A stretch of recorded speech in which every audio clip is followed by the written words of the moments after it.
is one of those phrases that will literally haunt you. Who's making more money? Who's getting the most love from the kids? And then I realized something. Boy, if that is how you've been looking at the game that you've been playing and the game your wife has been playing, you got another thing coming.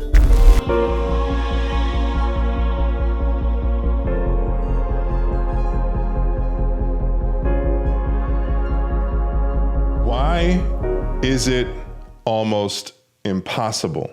It's slightly possible, but why is it almost impossible for married men to win? Why do many men who are in relationships with their wife and kids, really successful guys in a relationship with your wife and kids, why do you feel like you can't win? Why do you feel like you can't win? I have heard this literal phrase hundreds of times with the elite businessmen that I coach. I've even heard it from myself. I have heard that phrase, why men can't win. I've heard it from many men. Why do men feel like they can't win? And even when I've heard it from myself from years ago, I don't say it anymore, but why did I feel that way so many years ago? And I'm telling you, like, that phrase is one of those phrases that will literally haunt you, because when you are in a relationship and you feel like you can't win, it colors and it shapes all interactions. And I'm going to tell you the exact reason why you can't win. And I'll break this down to you with this story I'm about to tell you. So when my wife was pregnant, so when I first met my wife had a thriving coaching business. It still is, but she had a thriving coaching business when I first met her. When I first met her, I was moving up from San Diego. I moved down to San Diego from LA. I'd been in LA for about 15 years, moved into San Diego for 2.5 years to rebuild my life. I went from making $11 an hour to making, $11,000 to $20,000 a month. and that was more money than I'd ever made at the time. And so I moved down to San Diego and then I came back up to LA. Now, when I went to San Diego, I was working a sales job. So I was working in a job. I just transitioned from jobs. So I worked one job was customer service job. That was the $11 an hour job. And then I moved down to San Diego and took a sales job. And then my sales job would exponentially increase the amount of money that I made, like, 100, 1,000 fold. Like it was better than I ever could have imagined it. But then when I came back up to LA, I was now transitioning from being an employee to being an entrepreneur, which is a significant jump. Anybody who's ever made that jump is a significant jump.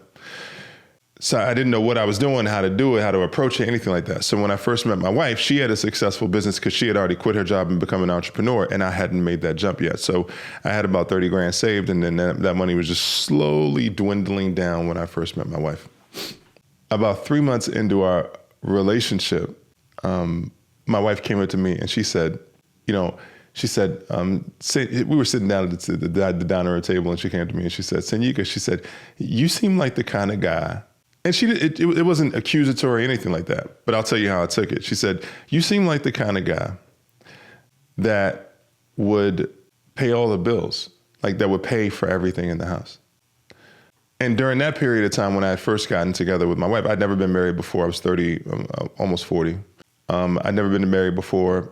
I just come through the process of like being independent when I was in San Diego and rebuilding up just my own confidence and everything, from a financial standpoint, from a growth standpoint, from an accomplishment standpoint, success standpoint, feeling like I really turned my life around.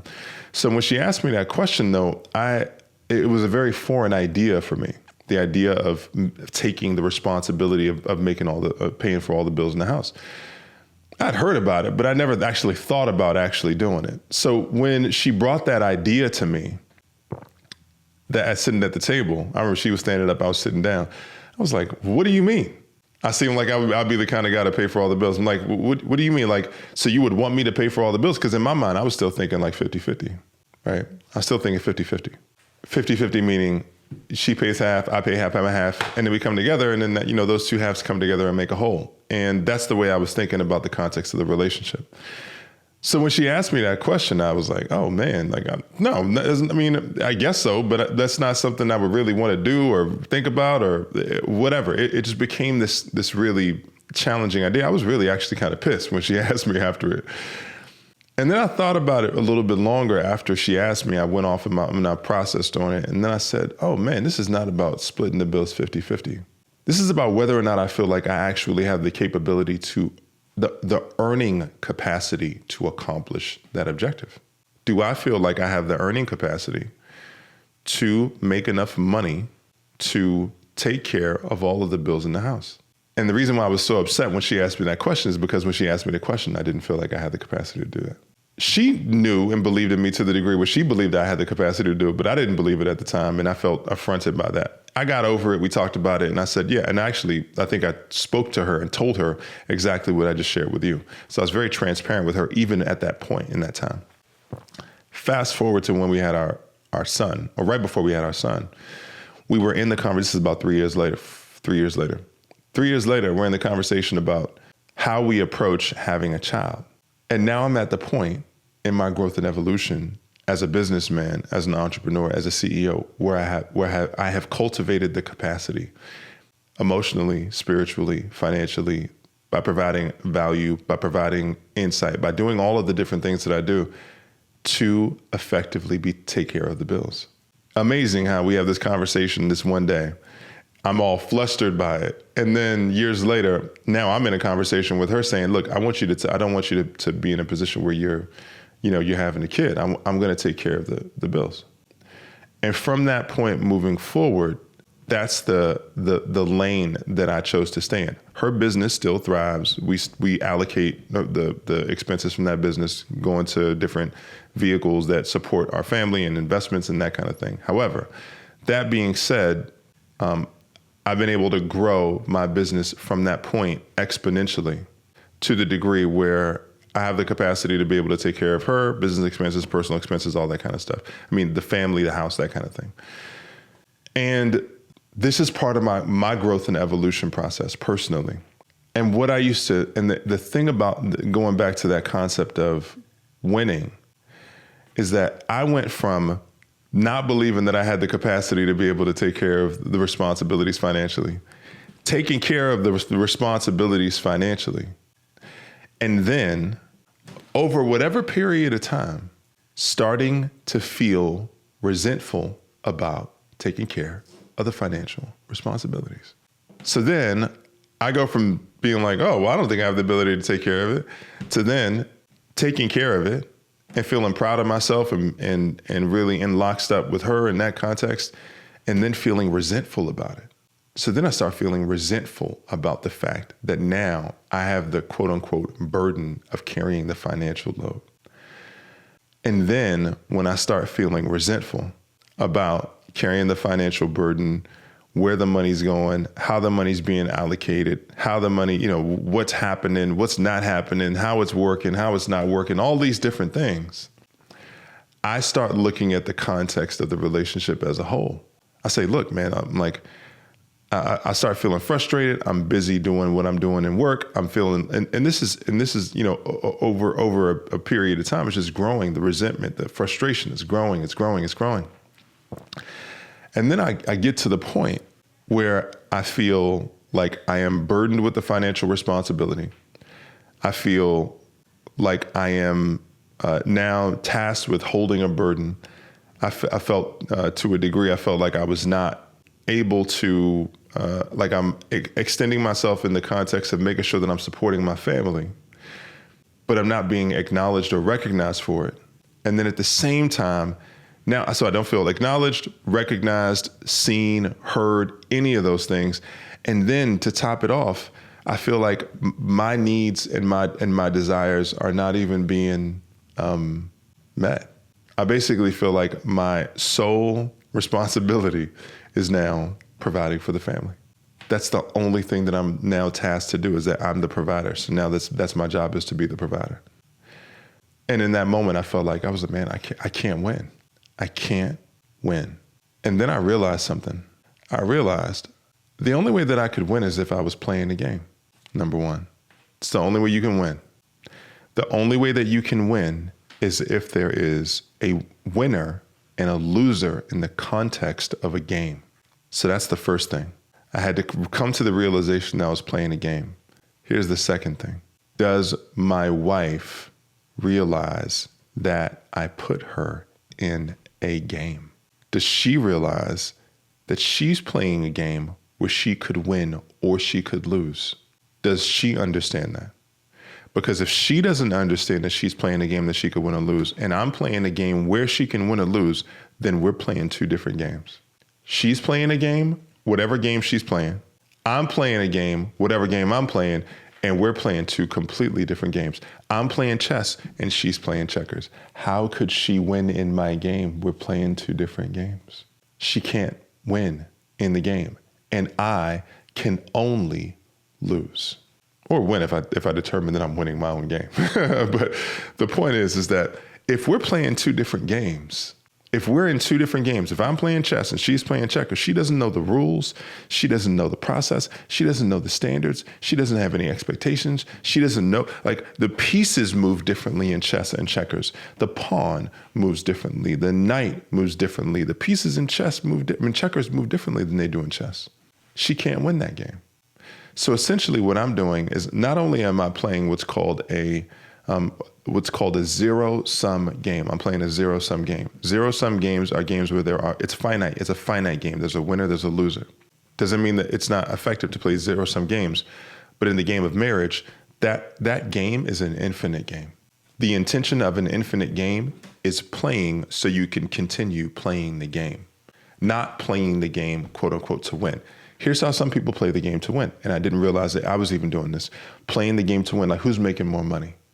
Playing the game I can't tell you how many times it's like, who's making more money? Playing the game to win, like who's getting the most love from the kids? Playing the game to win, like, who's looking out better for the other individual? Who's looking out better for the other individual? Who's taking the other person out? Who's doing, and the idea is that these topics exist in the mind of the individual who's playing the game because they don't exist in the context of the relationship because the topics are not broached in conversation. They're not broached in a mutual conversation where you are talking about the game that you're playing, the type of game, how the game is going, if the game works, what the game is that you actually want to play, what the ultimate outcomes that you're looking for from the game, how the game is going to improve the lives of not just you, but your children and everyone else, because that would be the ultimate intention of any kind of game. And if this is a game that is going to be the most effective for the context of your relationship. What happens in these games that we end up playing is that these games end up these games where I'm playing chess and the other person is playing checkers, and I think that I'm smarter because it's chess, and I'm playing chess and I'm moving these pieces in my business and my life, and I got these pieces and I got this whole thing, and I'm playing chess, and this person over here is playing checkers because they're just doing the simple things, right? My wife is over there and she's just doing the simple things. She's just taking care of the kids. She's just running errands. She's just doing the stuff. She's just doing all that kind of thing. And boy, if that is how you've been looking at the game that you've been playing and the game your wife has been playing, you got another thing coming. These games are delicate, intricate games. The game of life or managing lives is a game that most likely you play in the context of managing people, clients, in whatever capacity. That's one of the things that I had to realize about the game I was playing. My wife is managing the lives of three of the most important people in my world, my two sons and her. So she is, so we're both in the game of helping and stewarding lives. We just do it in different ways. The responsibility is when will I stop holding her to the standard of playing a game where I am the only person who can win or lose in my own mind. This game has to stop. It's a game that's got to stop. If this is the game that you're playing, it's a game that's got to stop. This is the game that will destroy the fabric of your relationship. And I had to do some real serious work to start peeling back some real serious layers, to be in real conversations, to go through some real powerful experiences, some depth, some coaching, some feedback, all of that kind of stuff, to really start to break apart these ideas about who I am and who I was in the context of my life and my relationships. Because when we don't confront these issues head on, we live with these deeply embedded thoughts, and then these become the way that we shape our worldview. This is the kind of thing that will destroy your relationship, hands down. This is it. So my offering to you in this moment is, if you feel like you are playing a game and your wife is playing a different game, the easiest way to know if you're playing a different game is if you feel like your needs are being met. Do you feel like your needs are being met? Because if your needs are not being met, then the reality is that you and your wife are not on the same page. You're playing two different games. Whose responsibility is it? Whose fault is it? That's not the question. Your job is to identify that you're playing two different games, to come to that awareness, to go, oh, we're playing two different games. And we get to change this. We get to change the games that we are playing. We get to step into a new paradigm, a new reality, a new possibility in the games that we choose to play. And the main game that I want to play is an infinite game, a game where we fulfill ourselves, where we fulfill our mission as in marriage, where we fulfill our relationship, where we fulfill each other. And let me just explain this to you. Love is a full contact sport. So when I say the idea of fulfillment, I'm not talking about the pursuit of happiness. I'm also not talking about the idea that you need to be in a relationship that's turmoil either. What I'm saying is that love is a full contact sport. And so if you want to cross the touchdown and feel the jubilation and the experience of scoring a touchdown, then it's going to take you getting hit a couple times to be able to get there. So if you expect to score a touchdown without getting touched, either you are Bo Jackson, or you are Tyreek Hill, or you are some other exceptionally fast individual that just never gets touched or never gets hit. But the bottom line in this situation is that if you are a man who is looking to create a dynamic that works, and you realize that you and your wife are playing two different games, then this is an opportunity for the two of you to get on the same page. It is of critical necessity that in your leadership, you identify that this is the opportunity for you and your wife to get on the same page, because your life depends on it, your needs and wants and desires, your wife's needs, wants and desires depends on it, and your kids' livelihoods depend on it too. Because when you are fulfilled and you are in a relationship where you both seek fulfillment, both of you, individually and collectively, you can create relationship dynamic that works across the board. The reason that you can't win is because you and your wife are playing two different games. You're playing two different games. And unless you want to play solitaire, I would advise that you get into a different type of game. If you want more powerful downloads, intention, purpose in your relational dynamic, then this is the opportunity to make the decision. Sign up for the next All-In Masterclass, subscribe to this channel, make this the moment that you decide that this will be the year that everything changes. This is the moment for you to transform yourself, transform your relationship by transforming yourself, and make magic happen that you never even imagined could happen. Powerful stuff. I'll catch you in the next episode of Going All In. Firestarter out. Fuego.